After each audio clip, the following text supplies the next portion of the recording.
अस्सलाम वालेकुम नाज़रीन, खुसूसी नशरियात के साथ मैं हूँ उज़मा चौधरी और आज की ट्रांसमिशन में मेरा साथ दे रही हैं anchor current affairs Mishal Bukhari. जैसे कि नाज़रीन आपको मालूम है कि इस ट्रांसमिशन में हम बात करते हैं कोरोना वायरस की और मुल्की माशी सूरत हाल पर इसके कितने असरात हैं और हुकूमत इस वक्त जो भी अपने अवाम की ज़िंदगियाँ बचाने के लिए इकदाम कर रही है वो कितने बारावर साबित हो रहे हैं। नाज़रीन आज एक अहम चीज़ हो रही है, कौमी असम्बली का सेशन बुलाया गया है अपोजिशन की रिक्वेजिशन पर। इसमें यकीनन बहुत सी अहम तजवीज़ जो हैं वो सामने आएंगी। ताहम अरकान असम्बली की जो हिफाजत है उसको भी पूरी तरह से मद्देनज़र रखा जा रहा है। ये कहा गया है कि तमाम के तमाम अफराद जो कि इस सेशन में हिस्सा लेंगे वो बाकायदा अपना जो कोरोना टेस्ट है उसकी रिपोर्ट देंगे। इसके अलावा उनके लिए भी मास्क पहनना उतना ही ज़रूरी है जितना कि डॉक्टर्स की जानिब से ये कहा जा रहा है कि हर फर्द जो है वो बाहर निकलते हुए मास्क का इस्तेमाल करे। नाज़रीन हम इस अपनी ट्रांसमिशन में मुख्तलिफ हेल्थ एक्सपर्ट जो हैं उनकी राय भी लेते रहते हैं, मुख्तलिफ तबका फ़िक्र के जो लोग हैं उनसे भी गुफ्तगू करते रहते हैं कि किस तरह से मौशी सूरत हाल से हुकूमत निमट सकती है और जितने भी इकदामात इस वक्त किए जा रहे हैं वो कितने फ्रूटफुल साबित हो रहे हैं और आगे के लिए हमारी डायरेक्शन क्या होनी चाहिए। जबकि WHO की जानिब से भी कहा जा रहा है, अक़वाम मुत्तहिदा की भी जानिब से कहा जा रहा है कि हो सकता है मिशेल के 6 माह से ज़्यादा वक्त भी इस वायरस से निमटने में हमें लग सकता है। कुछ कहा नहीं जा सकता, अभी कुछ प्रोटेक्ट नहीं किया जा सकता। और जिस तरीके से हम ये देख रहे हैं कि केसेस जो हैं वो जितनी तेज़ी से बढ़ रहे हैं और ये कब ऊपर जा रहा है, ये बहुत ही अलार्मिंग सिचुएशन है। अल्लाह ताला अपना रहम व करम करे। और उसके साथ साथ बहुत ज़रूरी है कि सिर्फ आप ये ना देखें कि बस अल्लाह ताला ने करम करना है, वो तो है गफूर रहीम, लेकिन अगर आप खुद गलती करेंगे तो ज़ाहिर है फिर उसका खमियाजा भी भुगतेंगे।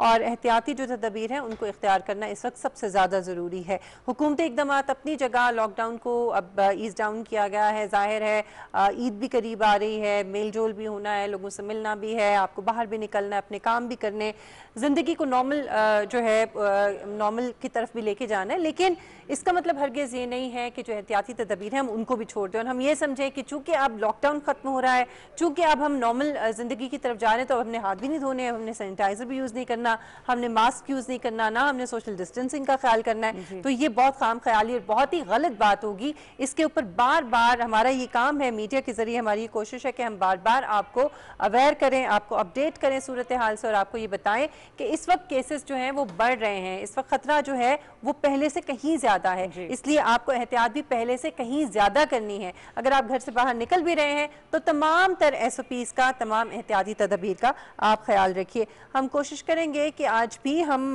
जो है मुख्तलिफ मकातब फ़िक्र के लोगों से बात करें। और आज जो ख़ास तौर पर जो कौमी असम्बली का सेशन होने जा रहा है, अब से कुछ ही देर बाद उसका आगाज़ हो जाएगा, उसमें जो सबसे इंपॉर्टेंट बात यह है कि लॉकडाउन के बाद अब ये पहली मरतबा सेशन जो है वो दोबारा से हो रहा है। और इस सेशन में जो हमारे पार्लियामेंटेरियंस हैं, जो हमारे MNAs हैं, उन्होंने भी आज SOPs को फॉलो करना है और उनको मद्देनजर रखते हुए सोशल डिस्टेंसिंग का भी ख्याल रखते हुए सेशन कंडक्ट करना है। और देखते ये हैं कि ये सेशन जो है इसमें एजेंडा आज ज़ाहिर है सबसे ऊपर तो कोरोना वायरस ही है, इसकी जो इस वक्त सूरत हाल है, जो हुकूमत ने अब तक इक़दाम किए हैं हुकूमत की तरफ से वो बताए जाएंगे, ऑपोजिशन की तरफ से ज़ाहिर अपनी सजेशंस उसमें दी जाएंगी और आगे हम क्या कर सकते हैं। अब जो लॉकडाउन खोला गया है इसकी वजह से किस किस्म के जो मसाइल हैं उनका सामना किया जा सकता है और गवर्नमेंट इसको मजीद कैसे रीएनफोर्स कर सकती है कि वो तमाम जो SOPs हैं उसको अवाम फॉलो करें और उनको अवेयर कैसे किया जा सकता है बेहतर तरीके से हुकूमती सतह पर। ये बड़ा इंपॉर्टेंट है। जी मिशेल, दो इस वक्त मोअज़्ज़ज़ मेहमान स्काइप पर हमारे साथ मौजूद हैं, दोनों जर्नलिस्ट हैं, दोनों का इंट्रोडक्शन कराते हैं। राना ताहिर सीनियर सहाफ़ी मौजूद हैं, साथ ही साथ उनके नसीम सदीकी साहब मौजूद हैं, सीनियर जर्नलिस्ट। बहुत शुक्रिया आप दोनों का और हमारी ट्रांसमिशन में आप हमें ज्वाइन कर रहे हैं। सबसे पहले राना ताहिर साहब आपकी तरफ आते हैं, आप ये बताएगा कि जिस तरह से हम देख रहे हैं कि केसेस की तादाद जो है वो मुसलसल बढ़ रही है, पाकिस्तान में अब तकरीबन 31,000 के करीब केसेस जो हैं वो रिपोर्ट हो चुके हैं, साथ ही साथ 667 अफराद ऐसे हैं जो कि अपनी जान की बाजी भी हार चुके हैं। 30,941 यानी 31,000 के करीब पहुंचने वाले हैं, 31,000 के करीब जो है। इस वक्त हमारा राब्ता नहीं हो पा रहा मिशेल, जी हम दोबारा कोशिश कर रहे हैं कि हम अपने मेहमानों से गुफ्तगू गुफ्तगू कर सकें और उनकी राय जो है वो शामिल कर सकें। लेकिन बात वही है कि हमें जो है वो एहतियात करनी है। अभी एक जो सूरत हाल में देख रही थी, एक तो घर से निकलने के बाद जिस तरह से लॉकडाउन के बाद एकदम से लोगों ने बाहर निकलना शुरू किया है, और उसमें मुझे यकीन है कि ये वो बहुत सारे ऐसे लोग हैं जो गैर ज़रूरी तौर पर बाहर निकले हुए, और फिर मार्केट्स के अंदर रश है। आप ये देखें कि ज़िंदगी से ज़्यादा, अपनी जान से ज़्यादा, अपने प्यारों की ज़िंदगी से, उनकी जान से ज़्यादा, उनकी सेहत से ज़्यादा कोई चीज़ इंपॉर्टेंट नहीं है। और अगर आपने रमज़ानुल मुबारक का महीना जो है उसमें अगर आप इफ्तारियाँ नहीं करेंगे, लोगों को मदऊ नहीं करेंगे, आप बहुत ज़्यादा एहतमाम नहीं करेंगे, तो कोई फ़र्क नहीं पड़ेगा, क्योंकि ये महीना तो वैसे भी सादगी का दर्ज देता है। और इसके अलावा जो ईद है उस पर भी अगर हम सादगी इख्तियार कर लें तो इसमें कोई मुज़ायका नहीं। हमारे मेहमान हमारे साथ मौजूद है, हमारे राना ताहिर साहब हमारे साथ हैं, सीनियर सहाफ़ी हैं। बहुत शुक्रिया राना ताहिर साहब आपके वक्त के लिए। नसीम सिद्दीकी साहब हमारे साथ हैं, सीनियर सहाफ़ी और तज्जा निगार हैं। बहुत शुक्रिया सिद्दीकी साहब आपका भी। सबसे पहले तो सिद्दीकी साहब मैं आपकी तरफ आऊँगी। अभी कुछ देर पहले आपने शायद देखा भी हो, आई डोंट नो आपने देखा या नहीं, लेकिन हम कोशिश कर रहे थे कि हम पार्लियामेंटेरियन से बात करें, क्योंकि आज कौमी असम्बली का इजलास होने जा रहा है और इसकी सिग्निफिकेंस जो है वो खास तौर पे ये है कि ज़ाहिर है लॉकडाउन के खुलने के बाद अब ये पहला सेशन हो रहा है। तो आप समझते हैं, जो मेरा सबसे बड़ा एतराज़ था वो ये था कि पूरी दुनिया में, मुझे काइंडली गाइड कीजिएगा सिद्दीकी साहब, क्योंकि आप ज़ाहिर है आपकी नज़र होती है, आपने एक ज़िंदगी का बहुत बड़ा वक्त जो है वो आपने यूके में गुजारा है और वैसे भी आप सीनियर जर्नलिस्ट हैं, तो आप मुझे ज़रा करेक्ट करें अगर मैं गलत हूँ, क्योंकि मेरे ख्याल में अभी तक कहीं पे भी इस तरह से सेशंस नहीं हो रहे हैं, ना भारत में, हमारे पड़ोसी मुल्क में, ना यूके में, ना अमेरिका में। तो ये क्या ऐसी नागुज़ीर वजह थी कि हम ऑनलाइन सेशन नहीं कर सकते थे, या हम कोई और तरीका इख्तियार नहीं कर सकते थे? अब तो डिजिटल मीडिया के ज़रिए सारी चीज़ें हो रही हैं, तो ये इजलास करना आप समझते हैं कि इस वक्त ज़रूरी था, ऐसा हो सकता था, करना चाहिए था? बिस्मिल्लाहिर्रहमानिर्रहीम। आपको और पीटीवी का बहुत शुक्रिया, आपने मौका दिया। बात यह है कि पूरी दुनिया में इस वक्त जो मसाइल आए हुए कोरोना की वजह से, इस वक्त हर हुकूमत की कोशिश है कि वो किसी तरह अपनी आवाम को रिलीफ करे और इस मूजी मर्ज से अपनी आवाम को बचाए, क्योंकि अगर जान है तो जहान है। आपने देखा, मुझे तो कहीं प्रेसिडेंट ऐसा नजर नहीं आया है कि अमेरिका में कांग्रेस का इजलास हो रहा हो, या बरतानिया में हाउस ऑफ पार्लियामेंट खुला हो, या इंडिया जो इतनी बड़ी जमहूरियत उनकी पार्लियामेंट का इजलास हो रहा हो। पता नहीं अपोजिशन ने क्यों इस वक्त इतना ज्यादा पार्लियामेंट का इजलास सिर्फ अपोजिशन ही नहीं, हमारी हुकूमत भी इसमें पूरी तरह से जो है वो उनके साथ साथ इस मामले पे तो दोनों जो है वो एक ही पेज पे हैं। हमारे साथ शेख साहब थे अभी कुछ देर पहले, तो याकूब शेख साहब पीटीआई के एमएनए हैं, तो वो भी ये कह रहे थे कि अब तो ज़िंदगी को हमने नॉर्मल की तरफ लेके जाना है, तो कब तक हम इस तरह से करेंगे। हालांकि मेरा इस पे ही एतराज़ था कि बाकी ऐसी बहुत सारी चीज़ें हैं कि जिसमें हम शायद मजबूर हैं, हमें बाहर निकलना पड़ता है, या ज़िंदगी की जो चीज़ें रोज़मर्रा की करनी पड़ती हैं, लेकिन ये हम कर सकते थे ऑनलाइन भी। नसीम साहब जी बिल्कुल। देखिए, सबसे बड़ी बात तो ये है कि जो आपने कौमी असम्बली के इजलास पुराने वाले देखे होंगे, उसमें कहीं पे भी आपने कोई ऐसा मौका देखा है कि गवर्नमेंट की अपोजिशन मिलके कोई ऐसा काम कर रही है जो कि आवाम की बेनिफिट के लिए हुआ है। इनकलाब वैसे आज अगर आ जाए तो क्या ही बात है। जी, तो कोई भी इजलास ऐसा नहीं होता जिसमें अपोजिशन कागज नहीं फाड़ रही हो, या वो इकट्ठे होकर स्पीकर की कुर्सी के पास जमा ना हो जाए। मुझे तो ये डर लग रहा है कि ये सब कोई कौमी असम्बली में ऐसा ड्रामा ना कर दे जो आवाम को एक गलत मैसेज चला जाए। इस वक्त इनको चाहिए था कि अपने अपने हल्के में जाते अपनी अपनी पार्टी के लोगों को समझाएं। हुकूमत वक्त इस वक्त बहुत ज़्यादा कोशिशें भी कर रही है, काफ़ी पैकेजेस भी दे रही है, लेकिन सिर्फ हुकूमत का काम नहीं है, इस वक्त आवाम की भी जिम्मेदारी बनती है कि इस मुश्किल वक्त में वो अपने आप को घरों में रखें, सोशल डिस्टेंसिंग रखें। मैंने देखा है कि ये पिछले दिनों जो लॉकडाउन को ईजी किया गया है, इसमें तो लोगों ने बिल्कुल एहतियात करनी जो है वो छोड़ दी है। तो ये तो बिल्कुल सही कह रहे हैं, ऑब्जर्वेशन बिल्कुल ऐसे ही है। मेरे ख्याल में राना ताहिर साहब को भी शामिल करें। जी नसीम साहब, हम वापस आते हैं आपकी तरफ। जी, राना ताहिर साहब की तरफ जाएंगे। राना साहब, ये फरमाइएगा कि जिस तरह से ऑपोजिशन, बिल्कुल राना ताहिर की तरफ हम जाएंगे, कुछ टेक्निकल इश्यूज हैं इस वक्त जो हमें आ रहे हैं, लेकिन बहरहाल कोरोना वायरस के हवाले से नसीम सिद्दीकी साहब से हमारी गुफ्तगू हो रही है। नसीम सिद्दीकी साहब ये बताएगा कि हुकूमत की जानिब से तो पहले ही मुतादिद बार ये कहा जा चुका है कि जो भी तजावीज़ हैं अपोजिशन की वो दे, हुकूमत उसको सीरियसली लेगी, लेकिन अपोजिशन ने वो तो काम नहीं किया। एक वावेला, एक शोर शराबा मचाया गया और हुकूमत पर बिला जवाब तनकीद का सिलसिला भी हमने देखा। अब इस सेशन को लेकर अपोजिशन जो है वो कितनी सीरियस नजर आती है, क्योंकि ये एक मौका है। कौम इस वक्त तमाम सियासी जमातों की जानिब भी देख रही है, हुकूमत की जानिब भी देख रही है कि वो सब के सब एक पेज पर आएँ, और जो इस वक्त अवाम के मसाइल हैं लॉकडाउन की वजह से, अब लॉकडाउन में नरमी भी की गई है, केसेस की तादाद भी बढ़ रही है, ये तमाम मसाइल जो है इनको यकजा होकर देखा जा सके और हल किया जा सके। देखिए, आप इस वक्त सबसे बड़ा मसला ये आ रहा है कि ये जो पेंडेमिक आई है, फर्स्ट टाइम इस तरह हुआ है कि पूरी दुनिया बंद है, सारे कारोबार बंद है। तो हमें इसको सीरियसली लेना चाहिए, क्योंकि ये जान बचाने का मामला है आवाम की। हम कारोबारों की तरफ बहुत ज़्यादा सोच रहे हैं, जब इंसान ही नहीं होंगे तो कारोबार क्या करेंगे। और सबसे जो मुश्किल बात है और जो सोचने वाली बात है वो ये है कि आप देखें कि इस वक्त पाकिस्तान में 30,000 कोरोना के केसेस आ गए। हमारे मुल्क में सेहत की इतनी अच्छी सहूलियात सॉरी सहूलियात मौजूद नहीं है। यहाँ पे जी। हॉस्पिटल्स में कोरोना के मरीजों का रश लगता जा रहा है, और जो दूसरे मरीज हैं वो बड़े वल्नरेबल है, वो उसको कैच कर सकते हैं और कैच भी कर रहे हैं। आपने देखा कि कई डॉक्टर्स, कई नर्सें, उनको भी कोरोना हो गया। तो ये हालात इस वक्त किसी अच्छी तरफ नहीं जा रहे हैं। हमें इस वक्त कारोबार से ज़्यादा लोगों की ज़िंदगियों के बारे में सोचना चाहिए, और इस वक्त सबसे बड़ी जिम्मेदारी आवाम के ऊपर आती है कि आवाम जो है वो कम अज़ कम इन SOPs के ऊपर अमल करे जो WHO ने बताए हैं, FDA ने बताए हैं। आप देखें कि अमेरिका इतनी बड़ी रियासत है, इतना दुनिया का सुपर पावर है, सबसे बड़ी लेकिन वो भी इकोनॉमी लोगों है। की जान नहीं बचा सका। वो परेशान, उनके सारे कारोबार बंद है। एयरलाइंस जो है वो ग्राउंड हो चुकी है। इस वक्त तो सूरत हाल इस वक्त कोई अच्छी नहीं है। तो ये सबको मिलजुल के इसके मसले का हल निकालना है। ये कारोबार खोलना और इस तरह रश अच्छा, करना एक जगह एक पे। बड़ी दिलचस्प चीज़ मैं आपसे शेयर करूं नसीम साहब। अभी कुछ दिन पहले मेरी अपनी एक फ्रेंड है, तो वो उनकी मैंने कुछ तस्वीर देखी सोशल मीडिया के ऊपर जो उन्होंने अपने बर्थडे सेलिब्रेशन की लगाई हुई थी, और उसमें बड़ी तादाद में उनके फ्रेंड्स जो हैं वो उसमें इकट्ठे हुए हुए थे। तो मैंने विश तो उनको किया, लेकिन साथ में मैंने उनसे कहा कि आप क्या कर रही हैं, ये तो बड़ी ख़तरनाक सूरत हाल है। तो कहने लगी कि नहीं, हमने अभी 2 दिन पहले सबने अपने टेस्ट कराए और हम सबके नेगेटिव थे।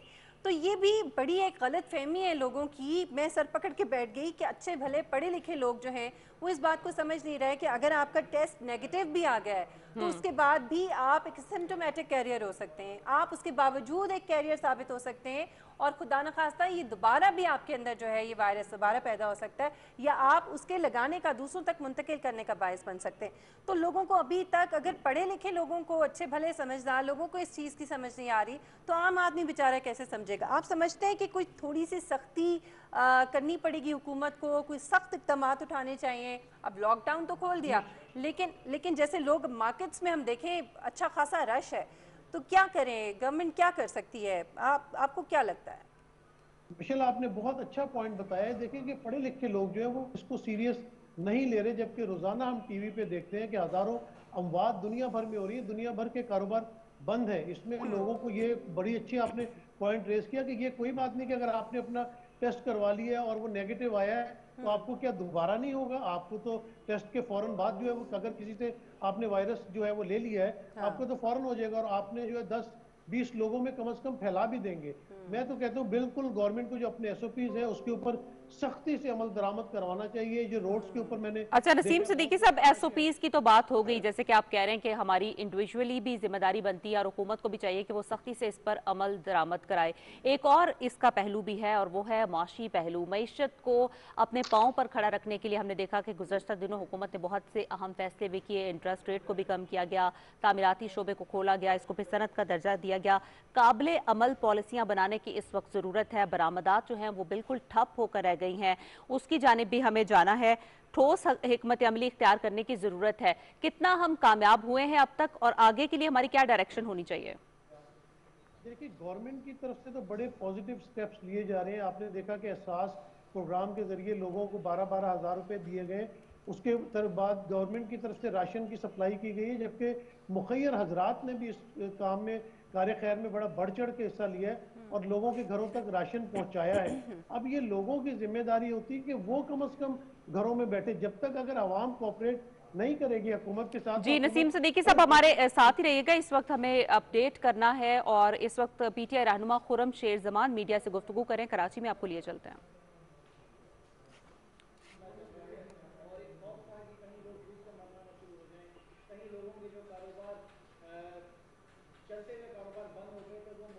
पर कहीं कम्प्लीटली बंद ना हो जाएं, तो ये एक सिलसिला हमारी तरफ से चलता हुआ आया।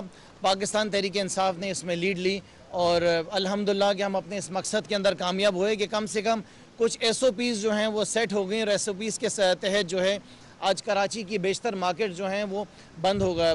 बेशतर मार्केट जो बंद थी वो आज खुल गई हैं।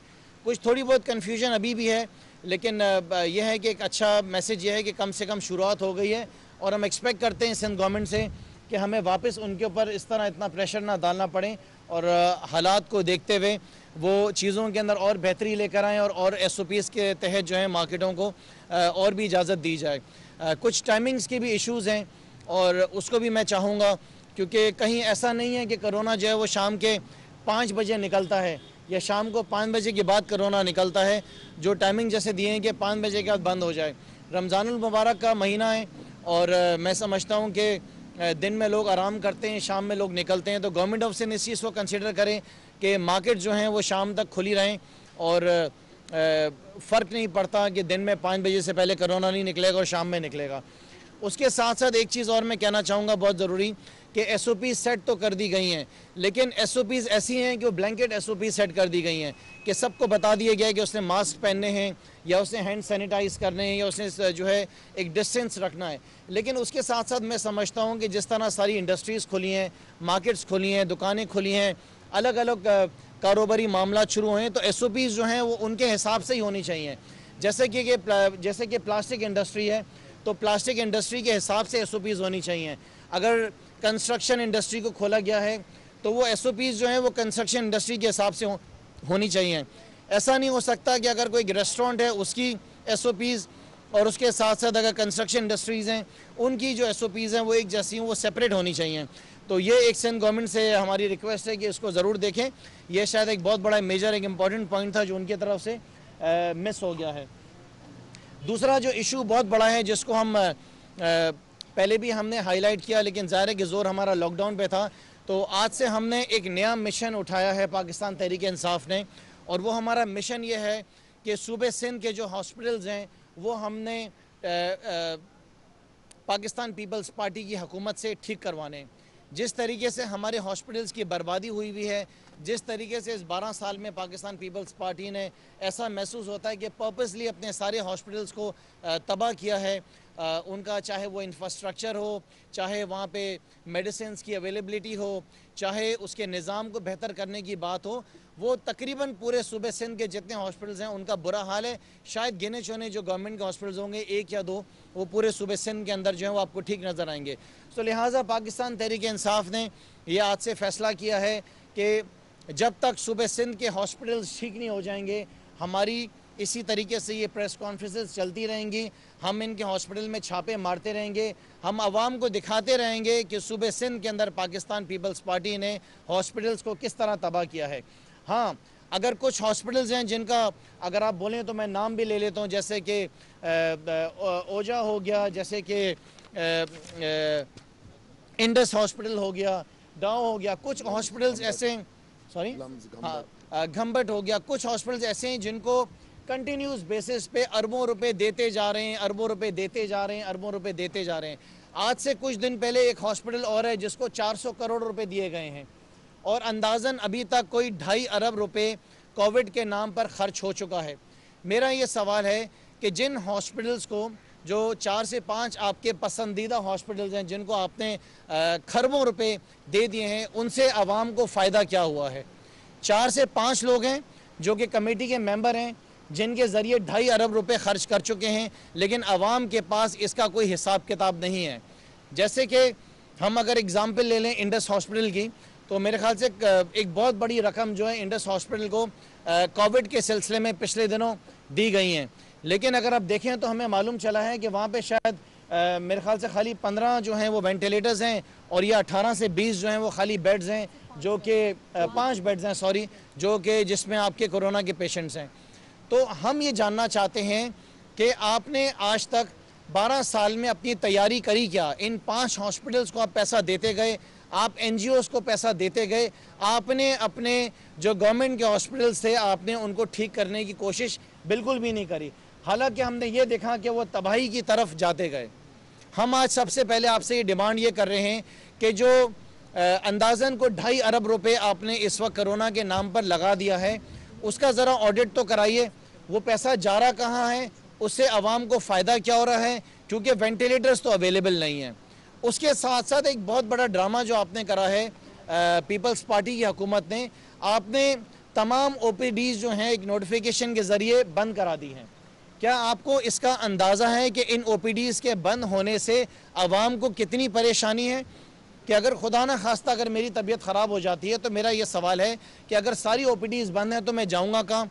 अगर किसी हॉस्पिटल में भटकते भटकते पहुँच भी गया किसी इमरजेंसी में, तो वो सवाल ये वो सबसे पहली बात ये करते हैं कि आप जो है कोविड का टेस्ट करवा कर आएँ।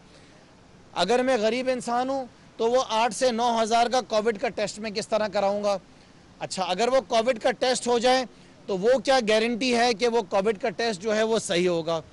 कल की तारीख में ही हमने TV चैनल्स पे देखा कि किसी एक शहर के अंदर सिंध में जाकर जो है टेस्ट करे गए, कोई 450 या 500 टेस्ट जो हैं वो पीर के गोट में जाके किए गए और पता चला कि 80% लोग जो हैं वो पॉजिटिव आए हैं। 80% लोग पॉजिटिव आए हैं। अब उन लोगों ने जब आकर शहर में टेस्ट कराया तो उनके टेस्ट जो हैं वो नेगेटिव आए हैं। तो ये सिलसिला चल क्या रहा है? सिंध हुकूमत कर रही क्या है? किस सिमत जा रही है? अवाम की खिदमत करने निकली है या अवाम को परेशान करने निकली है? इनके जो प्रोटोकॉल्स बने हुए हैं वो हमें समझ में नहीं आ रहे कि इन्होंने करा क्या है। कोई SOPs होते हैं जो बेसिक SOPs हों तमाम हॉस्पिटल्स के लिए कि अगर कोई कोविड का पेशेंट आना है तो उसको डील किस तरह करना है। हमारी मुलाकात कल कुछ प्राइवेट हॉस्पिटल्स के मालिकान से हुई है। उन्होंने फरमाया तो हमें तो कुछ मालूम ही नहीं है कि हमने करना क्या है। बोला हमारी OPDs भी बंद कर दी गई हैं। अब हमें बताया जा रहा है कि 10% जो पेशेंट्स होंगे वो उनके हॉस्पिटल में आएंगे और वो एडमिट होंगे, जो कि उनके लिए एक बहुत बड़ी परेशानी है। हमारा ये डिमांड है, जो हम ये कहते हैं कि सूबे सिंध के हर डिस्ट्रिक्ट के अंदर जो एक वो हॉस्पिटल होना चाहिए सिर्फ कोरोना के लिए, ख़ास तौर पर वो जो पूरी फैसिलिटी हो, वो पूरी फैसिलिटी जो स्पेशलाइज करे वो कोरोना के लिए करे। अच्छा, किन लोगों को जिम्मेदारी दी गई है? वज़ीर इत्तलात को जो है वो जिम्मेदारी दी गई है कोविड के ऊपर बात करने के लिए। वज़ीर इत्तलात जो कि वज़ीर तालीम है, और हालत ये है कि उनके ही अपने जो उनके हलके के अंदर जो स्कूल्स हैं उसके अंदर गधे बंधे हुए हैं। ये हालात हैं वज़ीर तालीम की, जो कि बात कर रहे हैं सेहत के ऊपर, और वज़ीर सेहत के जो हैं वो ये हाल हैं कि वो दिखती नहीं है, वो नज़र ही नहीं आ रही है। वो शायद बिलावल हाउस के किसी बंकर के अंदर जो हैं वो बंद होकर बैठी हुई हैं। तो जो सबसे इम्पोर्टेंट चीज़ है वो ये है कि हम डिमांड कर रहे हैं कि OPDs जो हैं वो फौरी तौर पर पूरे सूबे की वो खोली जाएं, और अगर बंद की गई हैं तो उसकी वजूहत बताई जाएं कि वो बंद क्यों की गई हैं। जो लोग परेशान हैं, जो सिलसिले में बीमार हैं, उनके बारे में बताया जाए कि उन्होंने जाना कहाँ है, वो किधर जाएं और कहाँ जाके अपने मसाइल हल करें। एक बहुत बड़ा और भी मसला है कि ओपन मार्केट्स के अंदर वो सारा सामान अवेलेबल है जो कि अलग अलग ममालिक से पाकिस्तान को दिया गया है, कि पाकिस्तान के अंदर सूबे सिंध के अंदर जो पेशेंट्स हैं कोविड के, जैसे कि मास्क हो गए, जैसे कि और उससे रिलेटेड सैनिटाइजर्स हो गए, उसके ऊपर लिखा हुआ है कि not for sale for government of Sindh. लेकिन वो सामान जो मुझे आज मालूम चला है कि मार्केट्स में किसी जगह पे फॉर सेल भी है, उसकी इन्वेस्टिगेशन कराई जाए कि वो ऐसा क्यों हो रहा है। और उसके साथ साथ सबसे इम्पोर्टेंट चीज़ जो है, जो मैं आपसे बात करना चाहूँगा, कि वो मिनिस्टर्स जिनका सेहत से कोई ताल्लुक़ ही नहीं है, वो कम से कम लोगों को गुमराह करना बंद करें, कोविड के ऊपर अपनी स्टेटमेंट्स देना बंद करें, आवाम को गुमराह ना करें। क्योंकि देखें, पाकिस्तान पीपल्स पार्टी ने पिछले 12 साल के अंदर आवाम के लिए तो कुछ भी नहीं करा। अगर 12 साल के अंदर इनका जो बजट कितना बताया था डॉक्टर साहब आपने, पता नहीं कितने, 5.5 खरब, हाँ, ये अरबों रुपए का जो इनका 12 साल का जो बजट था वो हमें कहीं दिखता हुआ नज़र नहीं आता है। आज की जो मेरी इंफॉर्मेशन है, कराची के एक बड़े हॉस्पिटल के अंदर एक महीने के अंदर 3,850 खाली डॉग बाइट केसेस आए हैं। 3,850 सिर्फ एक महीने के अंदर कराची के एक बड़े हॉस्पिटल के अंदर डॉग बाइट केसेस आए हैं। आज तकरीबन 12 साल में पीपल्स पार्टी की हुकूमत जो है वो कुत्तों का बंदोबस्त नहीं कर पाई है। वज़ीर तालीम जो पहले खड़े होकर फरमाते थे कि हम सारे कुत्तों को पता नहीं कहते थे न्यूट्रल कर देंगे, कोई इन्होंने एक प्लान बनाया था जिसके ऊपर उन्होंने कहा था कि 50 करोड़ रुपए हमने अलग करें। उस 50 करोड़ का भी आज तक हमें पता नहीं चला। जो डिमांड मेरे ख्याल से वज़ीर सेहत की तरफ से आई थी कि 50 करोड़ रुपए उन्होंने डिमांड की थी कि 50 करोड़ में सूबे सिंध के जितने कुत्ते हैं उनका इंतज़ाम कर लिया जाएगा। लिहाजा आज की जो हमारी प्रेस कॉन्फ्रेंस है, इस प्रेस कॉन्फ्रेंस के अंदर जो इश्यूज़ हमने हाईलाइट किए हैं रिगार्डिंग OPDs, कि OPDs को फौरी तौर पर खोला जाए, आवाम को ये रिलीफ दिया जाए। उसके साथ साथ जो 2.5 अरब रुपए अंदाज़न कोविड के ऊपर ख़र्च किया गया है, उसके बारे में हमें लाजिम बताया जाए कि वो 2.5 अरब रुपए जो हैं वो ख़र्च कहाँ हुए हैं, लोगों को रिलीफ जो है वो किस किस्म का मिल रहा है वो फौरी तौर पे बताया जाए। उसके साथ साथ सूबे सिंध के हर डिस्ट्रिक्ट के अंदर जो है वो एक हॉस्पिटल जो है वो अलग किया जाए सिर्फ कोविड के लिए, क्योंकि लोग जो हैं वो धक्के खा रहे हैं। आइसोलेशन सेंटर्स के अंदर क्या कुछ हो रहा है उसकी जो वीडियोस हमारे पास आ रही हैं वो सब हमारे सामने हैं। और आखिर के अंदर कि जितनी भी आपने SOPs बनाई हैं वो एक ब्लैंकेट SOPs हैं, वो हमें काबिल कबूल नहीं है। आप हर इंडस्ट्री के लिए अलग SOPs बनाएं। हर किसी को एक लाइन आपने दे दी है कि उसने सिर्फ मास्क पहनना है और सैनिटाइज यूज़ करना है और एक सोशल डिस्टेंसिंग करनी है, ये एक्सेप्टेबल नहीं है, इसको ज़रूर देखा जाए। और आखिर के अंदर कि जिन हॉस्पिटल्स को पिछले 5-8 साल के अंदर अरबों रुपए दिए गए हैं, उन्होंने आज इस मुश्किल वक्त में कौम के लिए क्या किया है। आज जब सिंध के लोगों को उन हॉस्पिटल्स की ज़रूरत है जिनके लिए आपने तो बड़े टैक्स रिलीफ भी आपने दिए और जिनके लिए आपने जो है सब्सिडीज़ भी दी आपने, वो उन सारे हॉस्पिटल्स का आज की तारीख के अंदर सूबे सिंध के अंदर क्या रोल है। आवाम सिसक रही है, लाड़काना की आवाम परेशान है पीपल्स पार्टी से, सेवन की आवाम परेशान है पीपल्स पार्टी से, कराची की आवाम परेशान है पीपल्स पार्टी से। तो आज से जो मिशन है पाकिस्तान तहरीक इंसाफ का वो ये मिशन है कि हमने सूबे सिंध की, क्योंकि नालायक तो बैठे हुए हैं, काम तो इनसे लेना है जब तक दूसरे इलेक्शन नहीं हो जाते, जब तक इनसे जान नहीं छूटती, हमने इनको एक्सपोज करना है। क्योंकि चलें माफ़ कर देंगे, वक्ती तौर पे मजबूरी है कि तालीम का निज़ाम तबाह किया हुआ आपने, पानी भी आप हमें गटर के जैसा पीने का पानी पिला रहे हैं, लेकिन सेहत के निज़ाम के अंदर माफ़ नहीं किया जा सकता है। मैं सिंध के लोगों को जगाना चाहता हूँ, बल्कि जागे हुए सिंध के लोग, मैं सिंध के लोगों से गुजारिश करना चाहता हूँ कि ये जज्बा जो हमारे अंदर, हमारी ज़बान के लिए, हमारे सूबे के लिए जो हमारे अंदर जज्बा है, वो जज्बा हमने इस चीज़ के अंदर कन्वर्ट करना है कि जो लोग सिंध के अंदर इक़्तिदार के अंदर बैठे हुए हैं उनको हमने घरों से निकाल कर उनसे काम लेने हैं। आपके सूबे के अंदर जो हुकूमत इस वक्त हुक्मरान हैं उनसे हमने ये मालूमात करनी है कि उन्होंने क्या डिलीवर किया है इस सूबे के अंदर, आवाम की उन्होंने क्या खिदमत दी हैं। खाली सोशल मीडिया के ऊपर बैठ कर बात नहीं करनी है, हमने घरों से बाहर निकल के अगर एहतजाज भी करने पड़े तो हमने वो भी करने हैं, क्योंकि हमारे सूबे सिंध के हालात बहुत बुरे होते जा रहे हैं। इस सूबे को जो है वो स्टोन एज के अंदर धकेला जा रहा है, स्टोन एज के अंदर इस सूबे को जो है धकेला जा रहा है। और अब दुनिया के अंदर बातें की जा रही हैं, पूरी दुनिया के अंदर, कि दुनिया के अंदर एक मुल्क है पाकिस्तान जहाँ पर एक सूबा है सिंध, उसके हालात ऐसे हैं कि उसके अगर सेहत के निज़ाम के बारे में बात कर ली जाए, उसके तालीम के निज़ाम के अंदर बात कर ली जाए तो सिर्फ तबाही तबाही नज़र आएगी। मैं बड़ा मशकूर हूँ तमाम सहाफ़ियों का, मैं बड़ा मशकूर हूँ जो सहाफ़ी इस वक्त सीनियर जर्नलिस्ट बैठे हैं यहाँ पे, उन सारे TV चैनल्स का जिन्होंने 12 साल में पाकिस्तान पीपल्स पार्टी की परफॉर्मेंस को एक्सपोज किया है। कराची में PTI रहनुमा खुर्रम शेर जमान मीडिया से गुफ्तगू कर रहे हैं। उन्होंने कहा कि मार्केट शाम तक खुली रहनी चाहिए और उनका ये भी कहना था कि SOPs मुख्तलिफ इंडस्ट्रीज़ के हिसाब से होनी चाहिए और उन्होंने कहा कि SOPs पर अमल दरामद भी ज़रूरी है। सूबे में सेहत की बहाली के लिए हम अपना किरदार अदा करते रहेंगे। अब वापस चलेंगे ट्रांसमिशन की जानिब।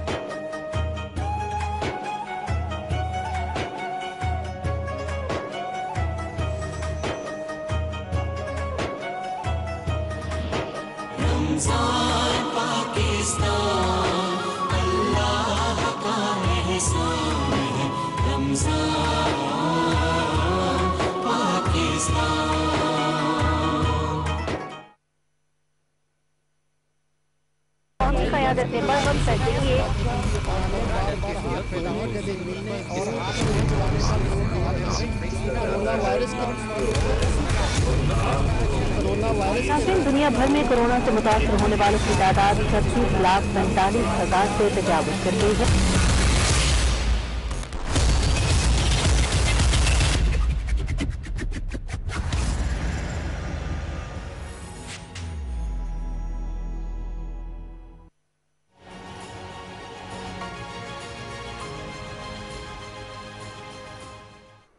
वेलकम बैक जी ट्रांसमिशन में एक बार फिर। और हमारे साथ हमारे मेहमान राना ताहिर साहब मौजूद हैं और नसीम सिद्दीकी साहब सीनियर जर्नलिस्ट हैं दोनों।